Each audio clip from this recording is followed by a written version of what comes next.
Hello, good afternoon. Welcome to another video from T.W White Sons Mazda.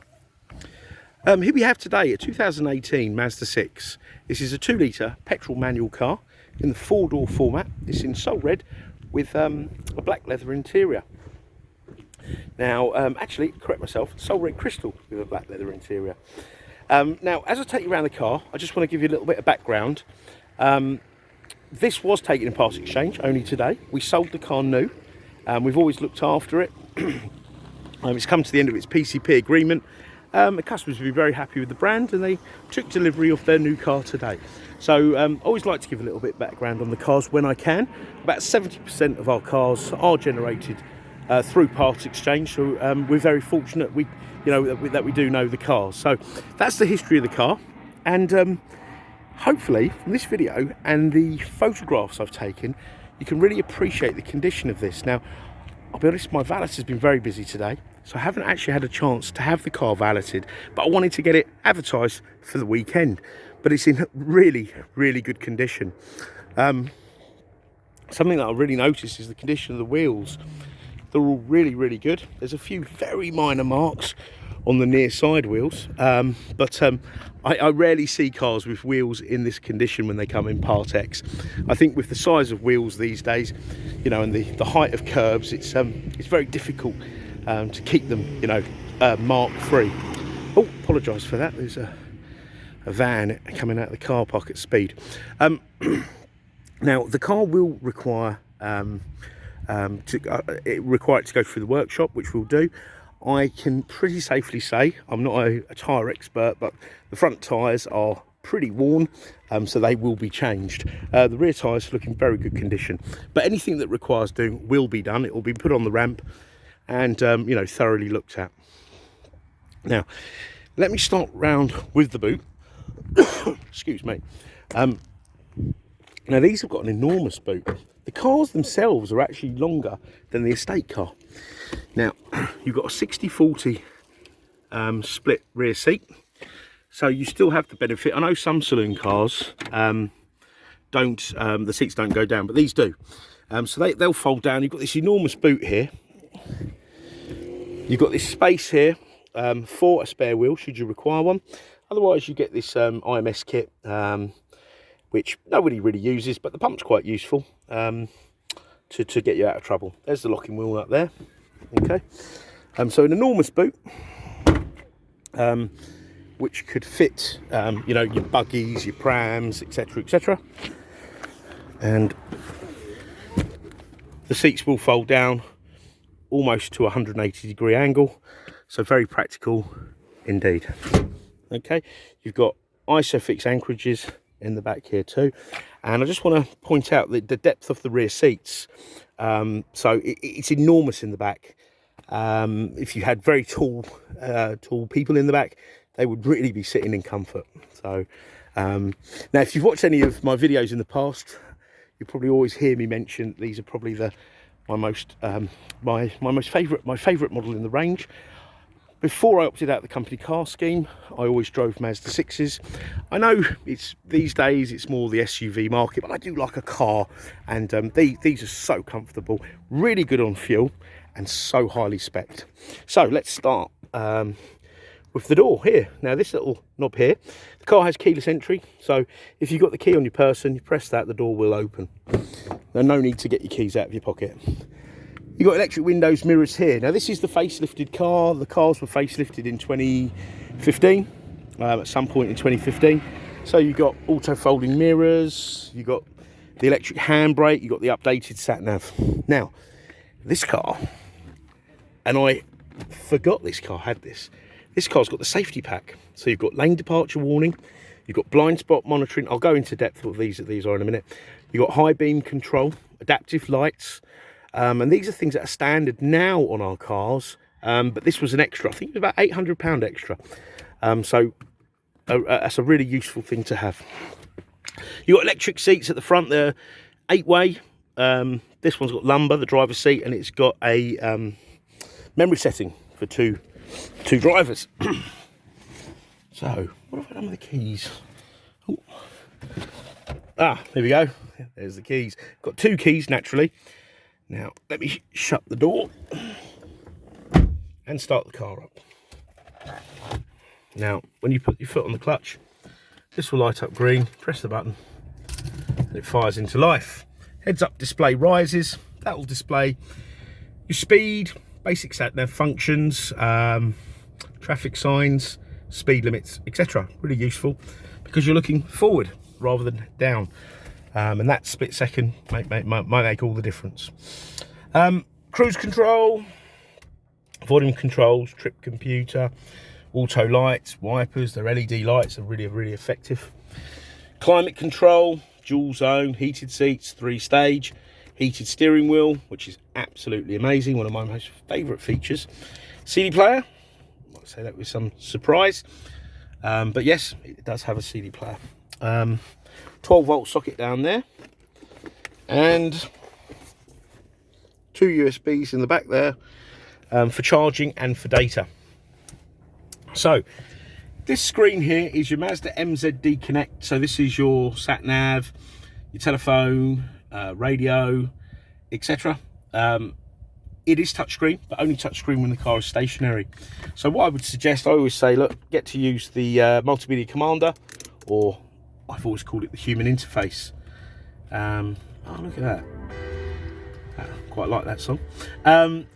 Now you've got, this will work at any speed. Not that I'm encouraging you to be, to distract yourself whilst driving, but you've got FM, AM, DAB, AHA, Stitcher, and internet channels.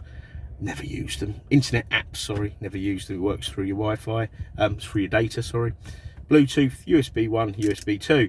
FM we're all familiar with. DAB, I think everyone's pretty familiar with it now. I have heard certain FM channels are shutting down and just going on to digital. So useful, this car has that. And there's something for everyone on there, for any part of the world, any genre of music. Excellent, really.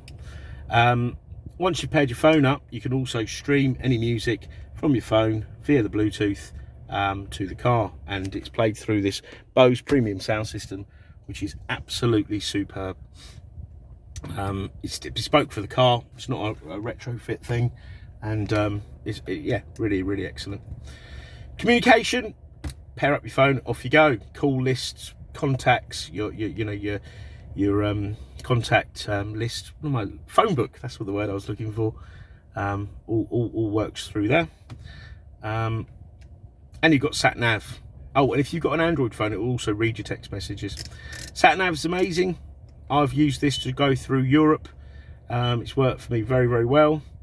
Put your postcode in and off you go, or you can whittle it down by town, street, etc.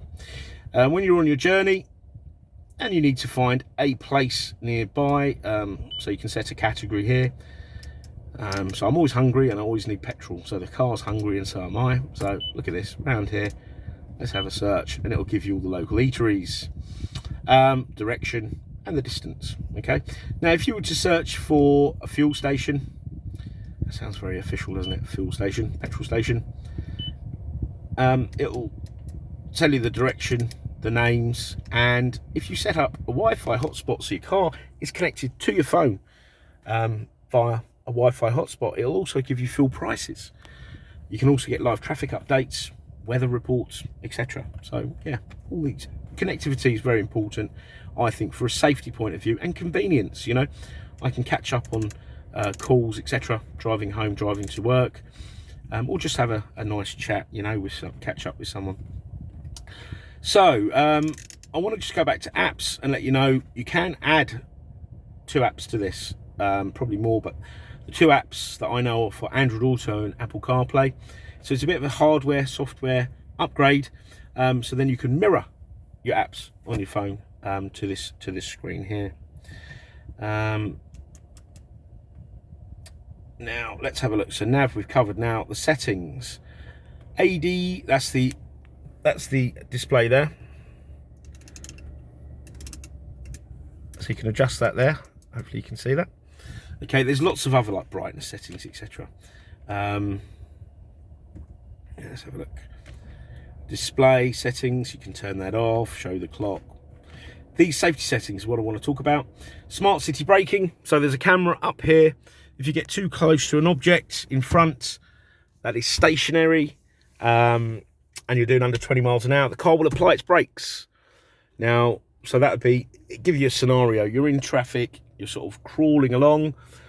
You look out the window, there's some people playing football. You're watching them play a game of football, and the car rolls, gets too close to the person, car in front, boom, it'll put the brakes on. Now, the great thing about that, it should lower your insurance, because most accidents happen under 20 miles an hour. Insurance companies acknowledge this, and you know, your premium should be better in your favour. Excuse me. Right, so that's that. Blind spot monitoring.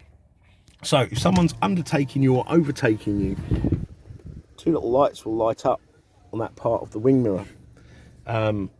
That side, this side. Just to say, look, be careful. Don't pull out, pull in. Someone's coming around the outside. Now that can warn you via, hang on, let's have a look. So turn it on, volume high, low, it's bleeps. Yeah, that's bleeps, so you can have different volumes there. Lane keep assist. Can't believe this car has that. It's really, really advanced. So you're driving along the motorway. You're feeding, the steering wheel's feeding through your hand, say. And if you start going out of a lane, the car will correct you twice. And then it will tell you, I think it actually comes up, hold the steering wheel. So, yeah, lane keep assist there. So I think one of those steps towards driverless cars. And you can change the intervention timing, etc. Sensitivity. Vibration, you can have vibration, beep, or a rumble, like you're hitting the hard shoulder. Oh, someone's beeping their horn, I do apologise, I don't think I'm in anyone's way.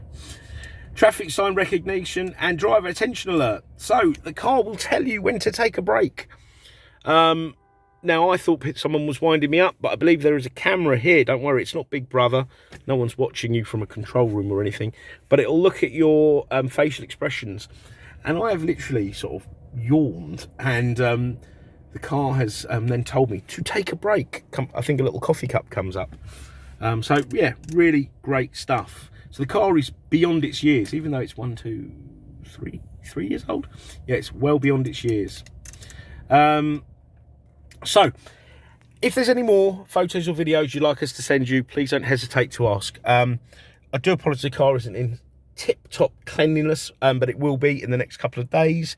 Over the weekend, I've got some extra people in to do some cleaning.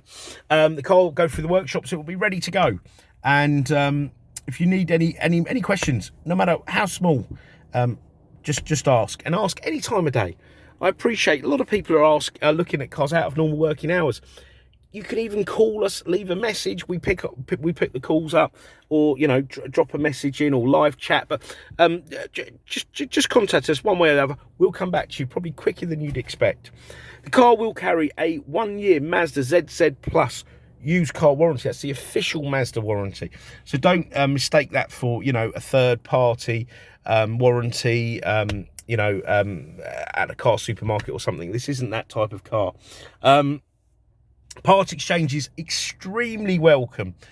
If you look at our website, you'll see that we often sell cars other than Mazdas and Suzukis. We cherry pick the good part exchanges. We give top money for our cars. Do try us. Do your research. I know there's a lot of online valuations, etc. So you know you're being dealt with fairly. We try to deal with you as fairly as possible. But your part exchange is really welcome. We have finance facilities to suit all, and we have the facility to extend the warranty up to 3 years. So I hope I've not forgotten anything. I hope I've not gone on too much. And we look forward to hearing from you. So thank you for watching the video. Take care. Bye bye.